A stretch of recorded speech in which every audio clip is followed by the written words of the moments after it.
Guys, it's Robin R's Island Crafts and welcome to my studio. I have a new sewing technique to show you guys today. We're going to talk about Pojagi or Bojagi, and I'm probably saying it wrong. Some people have it starting with a P. I'll write it down here so you can see the two words, and other people have it with a B. What it is, it's a traditional Korean patchwork. What's really great about this is it's like French seams. I was speaking to one of my subscribers and we were talking about French seams, and she's like, "Hey Robin, have you ever seen Pojagi?" And I'm like, "Oh, I've never even seen the word." So I had to, as we're chatting back and forth, I had to go search it and look it up and see what it is. And it's similar to a French seam in the fact that you have no open seam allowances on either side. So if you just use two pieces of fabric, the seam allowances are all encased. If you've ever really looked at the sides of your jeans where it has that one seam that's really thick and it has two lines of stitching going down it, what that is called is a full felled seam. And it's basically the same idea. Now this technique started way back when in Korea, when people were trying to find a way to wrap up presents for their loved ones, but they needed to use what they had on hand. You know how we are when we have our scraps and we don't want to just throw them away, we want to find a good use for them. So instead of using a full piece of fabric to wrap up a gift, they thought, well, let me just take my scraps, and they came up with this technique. And just like with anything else, there's probably credit with it all over the world, and different countries do different things. I saw several different tutorials, but I'm going to show you today what I consider a quick and easy version that should work for most of us. Some of the techniques you had to have a special foot for your sewing machines, and other ones did it by hand. And then there was other techniques where you only had a couple steps, but it took a lot longer to do it. So let me just show you this technique, and at the end of the video we'll talk about what we could use these pieces of fabric for. So now this technique is great for batiks or solid fabrics that look the same on both sides, but as you can see, I do have some regular quilting cotton that has wrong sides and right sides, so it's going to be obvious. For something like this, you want to have all of your right sides facing the right way, if that's what you want. Now, of course, you can go wild and crazy and do it any way you'd like. Batiks you don't really have to worry about. They're going to be fine on either side. There's a right side and a wrong side technically. Now what's fun with these is you can actually, since it's only one layer of fabric, you can see through them, and it gives you that stained glass effect that I really love. That's why I have with my crumb curtains. So as you can see with my crumb curtains that I have here in my craft room, I have that stained glass look, but I also have raw seams on raw edges and raw seams on the back where at any time the thread can just fray and work through it. So if it's something you want to wash a lot, this Pojagi technique is going to be really good. Now I feel for me, I would be more comfortable making blocks or chunks of fabric and then putting it all together if I wanted to make, let's say, another curtain or a shower curtain or something. I don't think I would want to start somewhere and just keep building off of it. I like the idea of maybe sticking with the 12 to 15, 18-inch blocks and then just sew them all together. But of course you can do it however you want. You can just build it as one giant log cabin type thing. To make mine, I decided I'm just going to go ahead and make some blue ones. Blue sky, blue ocean. I just felt like using blue today. I went and grabbed my scrap bin. You can start with charm squares, you can have fat quarters, you can have yardage, whatever you like. But I wanted to stick with the traditional, if you're going to use scraps to make the little packaging and stuff like that, that I'm just going to go ahead and use scraps to work on mine and see how this technique works. I pulled out some fabrics that I thought would go okay. I mean, they're all blue with some whites, so there we go. And I thought, well, let me just do it in a puzzling way. I just put this piece of fabric down, and I said, okay, well, we could put this one on, and then put a little white up there to kind of add in a little white technique to it. Well, maybe I need another square to make it longer, or I could go this way. So if I want that, I can sew these two seams and just trim this off, or I can add this piece on to bring this side to be a little bit longer. Maybe I have a longer white one. I could always add this to here and trim this off. And if this way of sewing is just too crazy for you, then go ahead and cut your pieces of fabric into configurations that work. So if you want to have a bunch of 2.5-inch squares, and then you can have some 5-inch squares, you can make some strips for whatever the numbers that are going to work together for you. You can sew this seam first, or you can go ahead and trim it off. So I'll need to sew these two together. Then I'll be able to sew these two together, so I'll trim that off a little bit. Then I can add more pieces on and just keep building it out. So let's go ahead and actually start sewing this so you can see what the technique looks like. I can choose whichever ones I want to sew together first, so I think I'm just going to go ahead and sew this one together, and then I'll sew that one, and then we'll sew all 3 pieces together just to get a good amount of examples for how it works. So if I want to do these 2 together, I'm going to put them right sides together. If I'm working with batiks or solids that look the same on both sides, it doesn't really matter. But since I have this quilting cotton fabric here, has a definite right side and a wrong side, I want to make sure that this one edge is straight. If you're going to have angles and stuff on it, you're going to end up with wonky pieces. For this, I like the very geometric, graphic look of it. Yes, stained glass has different angles and stuff, and you can do that, but I like the patchwork look of it. I'm wonky all the way. You guys know that I love wonky, but for this one, I want to have it nice and straight. So if I need to, and I don't really need to on this one, I'm just going to clean up all of these frayed edges on it. Make sure you have a nice straight edge. And you're going to want to make sure this edge here is straight too. So now we're going to sew these right sides together. Sometimes I lay them this way, sometimes I lay them that way, whichever is going to work for you. But I think for you guys to see it, I'm going to go this way. This is my bottom piece and this is my top piece. I'm going to put these right sides together.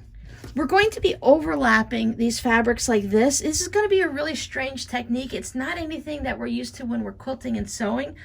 But when you're done, you're going to be like, oh, that was easy, and I understand. My first thought was, okay, how do you put these together? Because if you're using batiks or all solids, they didn't mention how to put them together. So while playing with them, I found that if I put right sides together is the technique that I'm looking for. Some people have you do just a 1/4 of an inch overlap. You want to have this bottom piece of fabric is going to stick out further than this top piece. We are not going to be lining the edges up perfectly and stitching them that way like we would when we're quilting, because we want to be able to encase that seam. So some people had you just put it a 1/4 inch. You can eyeball it for sure, but I like having this little ruler here. So I have it lined up so a 1/4 of an inch. Can you see right there? I have it lined up on the 1/4 inch mark on the right hand edge of my scrap of fabric here. And then I'm going to take this blue part, right sides together, and I'm going to line that up against the ruler.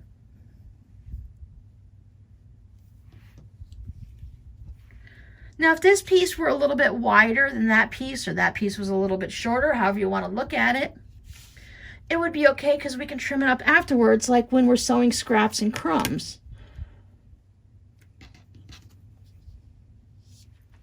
Now when I sewed these, I just used a 1/4 inch and it just gives you this little bit, but it only gives you a little bit of fabric to work with when you have to do this folding technique. So a lot of them say to use a 3/8 inch or a 1/2 inch. Of course you need large enough fabric scraps to be able to do that. So I'm going to put this on a 1/2 inch. I'm probably going to just have a really narrow strip of this in my little scrap bit here, but since we're just practicing, I'm not going to worry about it too much. So I have a 1/2 inch lined up on the right hand side of that seam on the raw edge, and then I'm going to line my blue fabric up right there next to it so that it looks like that. I find it good to pin at this point. I'm going to keep my pins back here out of the way. I just want to hold that fabric, and they could get down inside your machine. It can shoot up and hit you in the eye. And even if nothing bad happens at all, you're going to bend your pin, and if you break your sewing machine needle, that costs money. You'd have to constantly be replacing them, so I prefer not to sew over the pins. It's up to you if you want to back stitch at the end here. I don't bother. I just put this little piece of scrap fabric in. It works just like a leader ender. People ask why I don't do the leader ender projects, and they just don't seem to work for me. It's not something I enjoy doing. It doesn't always work with the way I sew and stuff like that. So I just keep a few of these little scrap fabrics. I keep them in my little wooden pineapple, and I just use them as I need them. Now, if you need to, you can go ahead and do a little trimming right now, but mine are close enough, so I'm not going to worry about it. Going to be using a wool mat for ironing, so I like to just put a little towel down just to absorb any of the steam and a little bit of the heat. If I were going to be ironing for a long time and not just a little bit for the video here, I have a special ironing station that I use, but for just a couple little seams that we're doing here, this is going to protect my table fine. I'm on my crafting table anyways, so if it gets a little bit iffy here or there, I don't worry about it too much, but I do like to still protect the table. Now with my seam right side up the way we started, I'm just going to go ahead and set the seam like we normally do, giving that little fabric a good nice little press just to make sure there's no wrinkles. I do like to use steam when I'm sewing and quilting. I know not everyone does. A lot of people like to use a dry iron, or they use a little water bottle to spritz it. I like to just buy inexpensive irons and replace them as needed. So if they last me 3, 4, 5 years, then for a $25 iron, I'm very pleased with it. So if I want to just go ahead and steam away, I go ahead. Now we want to press it, and we're going to press our fabric. So where our little short seam here is, I want to press my little block so that it covers over that.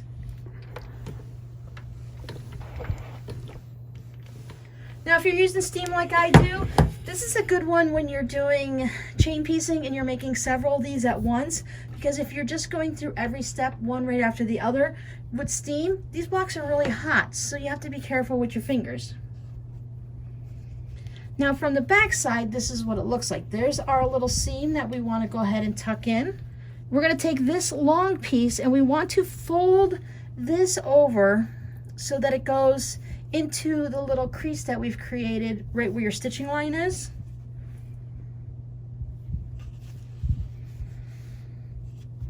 So let me see if I can keep my fingers out of the way. There we go. We're going to take this and we're going to tuck it under, and then we're going to fold this like this. So that's going to hold that all in there. And I just, since it's still warm from ironing it, when I give it just that little bit of a squeeze along the top here, so you can see I'm just covering up that stitch line, getting right into the little ditch that's there, and I fold it down, and then I give it a good old press with the iron. So if you're doing one step right after the other, be careful, because when you're going to fold it under, it's very hot. So this is the way we look like from the front. And can you see there's our seam all tucked in there and hidden? See if I just pop that out a little bit. See, there's that blue, and we put that over it. And there we go. Now you see how this looks like the part of your jeans where you can have the stitching and stuff like that. What I'm going to do is I'm going to stitch mine from this side. I like to have this front of it to be showing. Now here's where the fun part comes in. You can go ahead and stitch it with just your basic, you just see your basic little stitching, your straight stitching that goes down there and that just covers it. Or you can have fun and try any of the fancy stitches that you have. So my machine has several of them that I tested out. I'm just going to go ahead and show you with the straight stitch, but my biggest suggestion here is I like to keep a little quilt sandwich available. I just have 2 pieces of scrap fabric and a piece of scrap batting inside, and as you can see, I've tested out a bunch of stitches on here. I like to see where everything's going to be. You can already see this is pretty full, so I need a new one to play with. But what you can do is, because you're going to be going down this seam, and we want to have whatever fancy stitches we're doing, we want this seam here to be the center. You could just stitch along there and just have it right on there. But depending on your stitch, like this one here, the feather stitch, it looks nice if you have some going on one fabric and some going on the other. I have these leaves, which are the same. You can kind of see them from the back. but depending on what your stitch is. So what I would do is I would draw a straight line with or without a ruler. It doesn't really matter. We're only doing a little bit. And then I can practice how much of a stitch length I want, where I need to position this underneath my needle. Because when I did this one, I needed to position it just about in the center. But with this feather stitch, is the one I use for my fabric postcards, I know that I need to be just a little bit off one direction or the other, and that will allow those feathers to lay straight down the center because it's not quite equal on both sides. And as you can see, we have one fancy stitch there. We don't see our first stitch at all, but if you go to the back,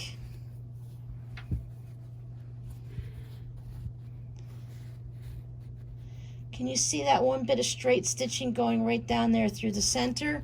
So as you see here, we have two. So we have the one that we stitched for our beginning 1/4 inch seam allowance, and then when we flip it over, we have another stitch.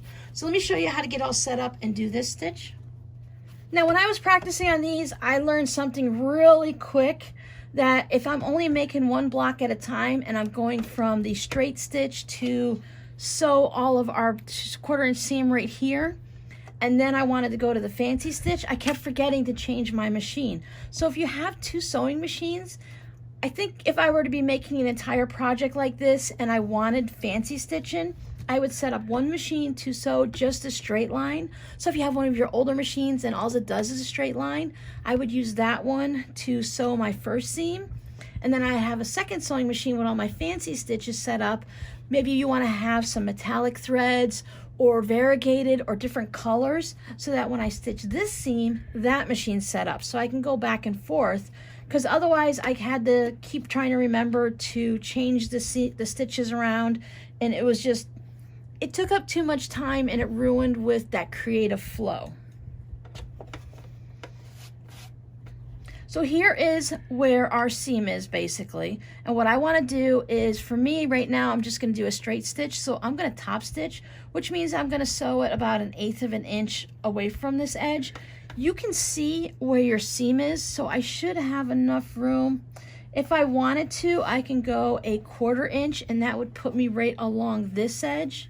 So if you wanted, you could stitch it from this side also. You just need to pay attention to doing it the same all the time if you're using the specialty stitches. Because I'm just using a straight stitch, I can do it from this side or this side. This seam here is already set, that's already pressed and folded, and I know where that's at.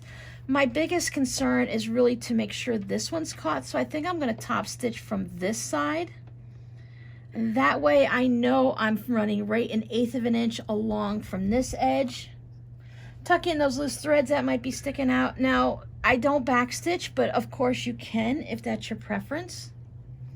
Make sure I'm still at 2.0 and I'm on the regular straight stitching, nothing fancy.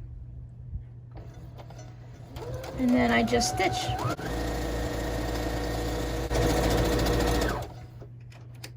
Making sure that I try to get as straight as I can, but this is going to be one of those fun projects that's going to give you a little bit of a leeway.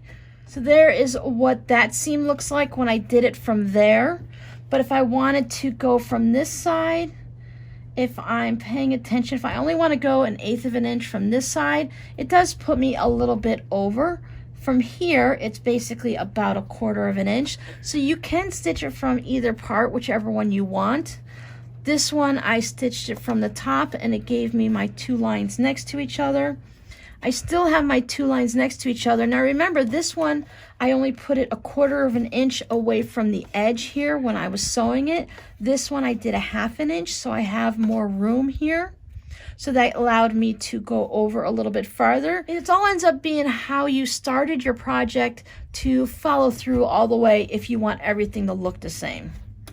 I do like the wider seam. It's going to give me a more of that stained glass look that's going down in between the blocks. So let's go ahead and put another piece on. So we have our block here. So we made that one a little bit longer. So I decided I just want to put that right there. I can do that. It can be changing as you go. If you have a specific design in mind, it's a really good idea to take a picture of it so that you know exactly you're gonna get what you wanted to start with. If you're just going freeform, you can just kind of wing it as you go. I think, what were we doing? We were talking about going this way. So if I want to do that, I would need to put that up top. So if I have to do any little trimming down here. And of course, as I said, it's totally changed from what I started. I do like that little extra bit, like maybe to always use a 2.5-inch strip of white fabric in between all of your little sections and your little squares and blocks and stuff to give you that extra bonus look of the stained glass, because they always have that little black that outlines it. So you can have your seams that give you that one look when the sun's shining through. But if it's at nighttime or you're putting it up somewhere where the light's not going to shine through, you can add that extra piece there. And just to give you an idea of what it's like when you use the 1/4 inch, I'm going to go ahead and do that for y'all so you can see what that looks like. That means on this piece here, I'm going to put this at the 1/4 inch. And I'm going to take this and put it right sides together.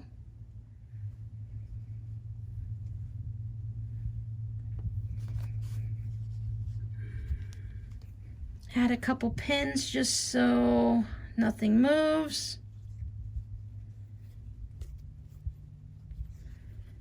And I'm going to take it and I'm going to stitch from here, and I'm going to stay with my seam allowance of a 1/4 inch, and I'm going to stitch all along this blue one. I'm going to set my seam, make sure everything's all sitting down nice and flat. Let it cool for a second. And then for here, I want to make sure I'm going to encase this small spot.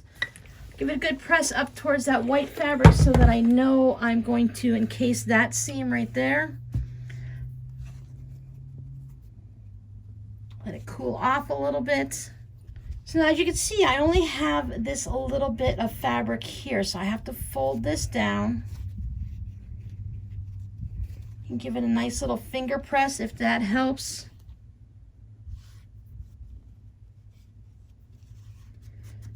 And then fold it over, closing everything up. Just a little fiddlier, you have less to work with. If you're working with the smaller strips, like if you have just small bits of scraps like this, it might be helpful. But I think if you're doing an entire quilt or a large curtain, it might be, it's just easier for me to manipulate it when you're using a larger seam allowance. There are going to be some places where it gets a little thick. So like when we fold all of this over here, this is got a thicker spot because you have all of that. So we stitched it from this side last time. Let's go ahead and stitch it from this side just to see what it looks like, and we'll do a fancy stitch. You can do a simple zigzag stitch if you'd like. So I am going to put my little center of my foot. It has a little mark there. I'm going to put that as the center right along the seam, and then we'll stitch it. This looks really nice if you have a variety of thread colors. You can use up scrap bits that are left on the top of your thread, or if you want to put the bobbin up at the top of your machine and use the last bit of that. It is reversible, so if you want to have the same color on both sides, or if you just want to use like a white bobbin all the way through. Go a little bit slow when you hit these intersections. They are just a little thick. It's not too bad. If your machine can put binding on a quilt, it should be able to handle that with no problem. So there we have that. Let's take a closer look at it. So there you go. You can see you just really need to line it up. I probably could have centered it a little bit differently, but it's going to cover that. It's going to hold everything down. But you see how we have this little extra bit of flap here? And that's because I followed this area and I didn't go from this side and follow that. So I think if you're doing a straight stitch, it's a good idea to top stitch 1/8 of an inch along there. Or if you're going from here, just make sure wherever your seam on the back is that you're going to catch it. So you can go ahead and go through there. I think just for that little bit and as a practice piece, it's a good idea to see how it works. And I think it's going to be fine like that. It's just holding it down enough, maybe to, as I said, to move it over a little bit, make your stitches a little bit larger. But when I use the fancy stitches like this, you can see how it has on both of them. And I do have the flap still here. So I really, for me, I just kind of like the simple old straight stitching on there, just to hold everything down and make sure that that flap isn't flapping. So if you're using something like the solids or the batiks, you can go ahead and consider this the front with the 2 lines of stitching, or you can consider it this way. If you're using your quilting cotton and you want these 2 rows of stitching, can you see those? If you want those 2 rows of stitchings to show on the front, because this one is just like a top stitch, I do like the idea of the 2 rows of stitches. When you first put everything together, remember how we put right sides together? That's going to give us this look. If you want this to be the right side, then when you sew this step in the very beginning, put wrong sides together. I know it just seems so wrong to do that, but if you put the wrong sides together, when you spin it and flip it and top stitch it, you'll have the 2 lines of stitching will be on the front. Because right now, right sides together, 2 are on the back, but if we switch what we did and wrong sides together, we would have the 2 stitching on the front. If you're just going to be doing fancy stitches like this, and just go ahead and stick with your right sides together, our brains are used to doing it that way and it'll work out fine. So now that we have our Pojagi stitching done and we figured out the technique and what works for us, what are we gonna do with this? As I mentioned, you can hang it up as a curtain. Since all the seams are encased, you'll be able to wash it. You won't have to put a lining on it, so you can just use one and put it on like that and you'll be all set. Again, shower curtain, same situation. You won't be seeing as much, and depending on how your bathroom's set up with the lights coming through, but you'll have that nice stained glass on the outside look. You'll see the nice patchwork and everything will be that way. You can do exact squares. You don't have to do any of the crazy things. You can just make 9 patches and then sew them all together, or make 16 patches and sew them all together. You can make like an infinity scarf, so that when you're wearing it around your neck, a nice lightweight one, you will be able to wear it either way. It'll be reversible, so it really won't matter if it's twisted and turned. And if you don't want to use this type, you can use a very sheer, or it'd be gorgeous in a silk fabric. But if you want something for the winter, you can go ahead and use a flannel and do the same technique. I would recommend with the thicker fabrics like a flannel that you definitely go more for maybe a 3/4 of an inch. When we first lay it down and offset our seams with our first piece of fabric, go for something wider because you need that room to be able to flip it over. If you're doing the full felled seams like on jeans with the denim, they do have it wider because they have to be able to tuck in that extra thickness because it takes up space in that. Of course, you can go with the traditional thing and you can use it to wrap presents. If you made a nice piece for maybe a table topper, or to go onto an ottoman, or for your friends or family to hang in their window, maybe they just want a little bit of a patch in a small window or something to hang on the wall, you can go ahead and wrap gifts in that, because then there's no right side or wrong side. It can be used afterwards for maybe a little tree skirt on a small tabletop tree, a little side table. It all depends on what you make and how big it is. I've seen where they've used it to make the button-up dress shirts. You can do like a larger patchwork, like maybe up at the front. I don't make shirts, so I don't know all the terminology, but at the top of the shirt, maybe you'll have one patch of fabric here, and going on these sides of the buttons, you have another, and then you can have another patch there, or you can have one fabric there and patch down at the bottom. You can do it with short sleeves or long sleeves, however you want. You can make a vest, whether you make it with the flannel fabric or you make it with something lightweight to wear during the summertime. How about a beach cover-up? Something to wear over your bathing suit when you're out at the beach and maybe you're going to stop in to grab something to drink at the bar or at a restaurant, or you just want to cover up. You can make a very lightweight one out of the thinner fabrics, some type of a little sheer fabric, or even just your regular quilting cotton. That won't be too bad. You can turn it into a jacket. Did I say vest? You can turn it into a vest, whether you're just wearing it for decorations with your dress shirt that you've made also. But I was thinking a lot of us want to have some type of a quilt coverlet on our bed in the summertime when it's a bit warmer, but we don't want a big heavy quilt on. You can go ahead and make a little coverlet like this. It's going to add that color to your bed and just have that little bit of a light thing, so you can use it as like a second sheet or to just sleep under that instead of having a heavy quilt with the batting and the 2 pieces of fabric. I know some people make a quilt with no batting in the summer with just the top and the back of the fabrics, but this way you just have the one, so that will be a lot lighter to use. I think this would be great for a table runner. So if you're having maybe a 4th of July picnic outside and you want just some little bit of a table runner, so you can have it one-sided that way with just the one fabric. They say you can, quilt them if you're going to have them in the house and stuff, and then you can flip them over, maybe have 4th of July on one side, and then you have something for spring or fall on the other side. Well, this way you can just have one lightweight one going down the center of your table. Give it that little pops of color. I think the patchwork would look really pretty that way. I'm sure you guys can come up with many other ways to use your Pojagi. Use it for tote bags, for small bags. If you don't want to just wrap a present in it and you don't think your family is going to use just something to lay on a table, you can always turn it into a bag, a drawstring bag for them. Put the little drawstrings on top and then they'll have that to use. And maybe if they don't really want it or don't use it after they open their presents, you can always take it back, keep it for yourself, or use it for the next holiday for gift giving.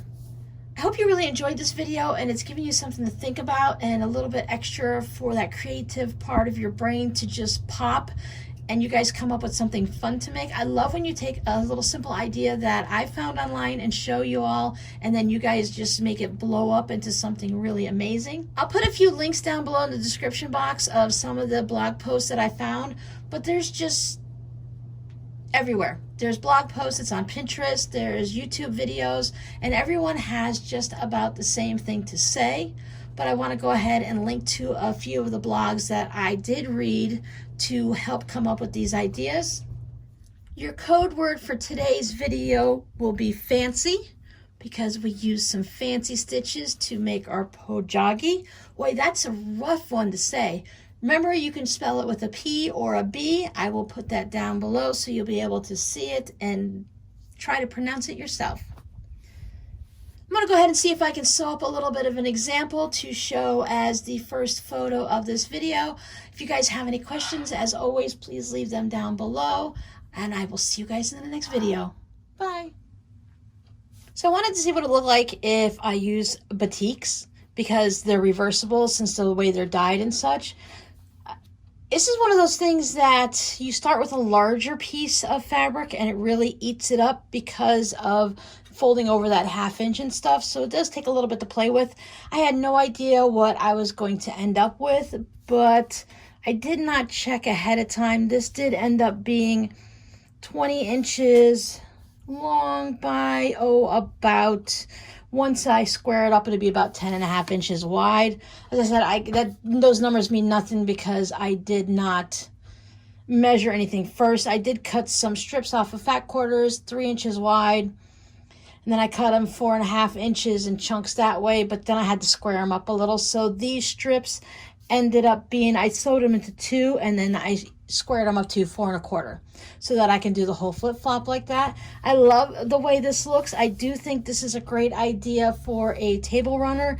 It has a nice sturdy feel to it because of the way the seams are, those full felled seams. My goodness, that's a mouthful. But I wanted to show you what this looks like when I put it up in front of a window. So there's my there's my lovely little girl right here, Miss Mocha. Hello, Miss Mocha.